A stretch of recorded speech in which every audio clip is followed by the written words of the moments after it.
Simon was living my old life. The moment school ended, he followed Ronald to collect scraps.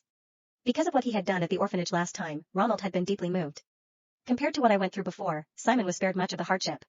Most of the dirty, exhausting work never even passed through his hands. His skin got a little tan, but there were no extra cuts or scrapes.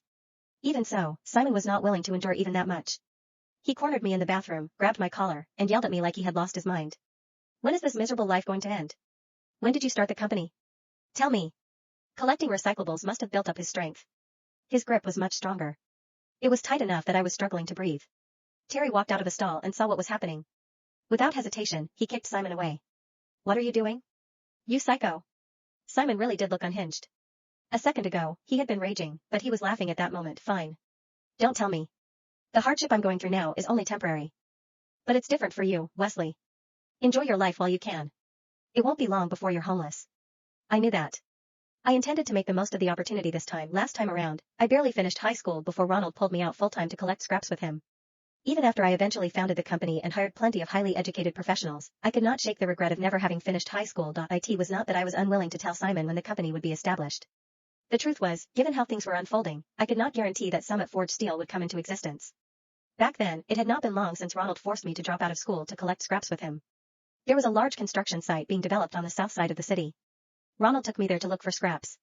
I quickly noticed that a significant amount of discarded steel had been left behind. So, I tracked down the contractor's boss and asked if he would be willing to sell the scrap steel to us at a low price. Those materials were essentially useless to them anyway. Since we were offering to pay for removal, the contractor readily agreed.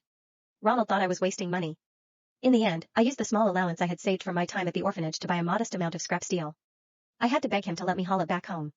After that, I spent a long time researching and following the news. I eventually got in touch with a steel plant in a neighboring northern city.